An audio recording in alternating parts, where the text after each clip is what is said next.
Okay, I'm back. So, nandito pa rin tayo sa topic natin ng position sizing and risk management. So, sinasabi na this is the key para maging profitable trader ka. So, i-assess natin, no? Okay, pero bakit kasi after nyo matutunan yung proper position sizing and risk management sa lahat ng tinuro ko dito sa TikTok is hindi ka pa rin magiging profitable kahit kanino ka pa manood. Okay, so maybe this is the reason why.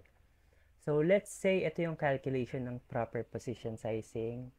You have a available balance of $100 times 2% risk. I-divide natin sa 1% na stop loss.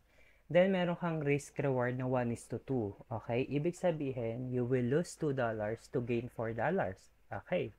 So, gets na. Naiintindihan mo na yung proper position sizing and risk management. Ngayon, papayag ka ba na natatalo ka lang ng $2 at gumigain ka ng $4? Yun yung tanong.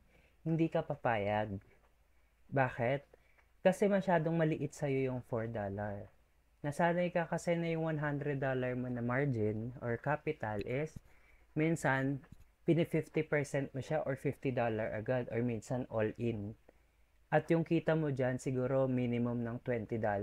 Lalo na pag nakasabay ka sa pump, kaya mo kumita ng $100 to $200 sa $100 mo na available balance.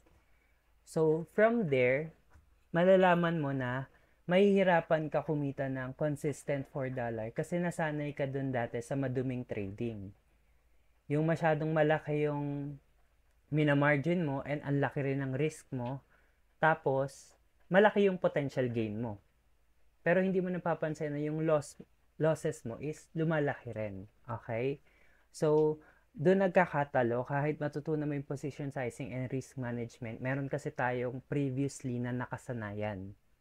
Kaya hindi natin masunod-sunod tong plan na to and intentional natin siyang vina-violate. Okay?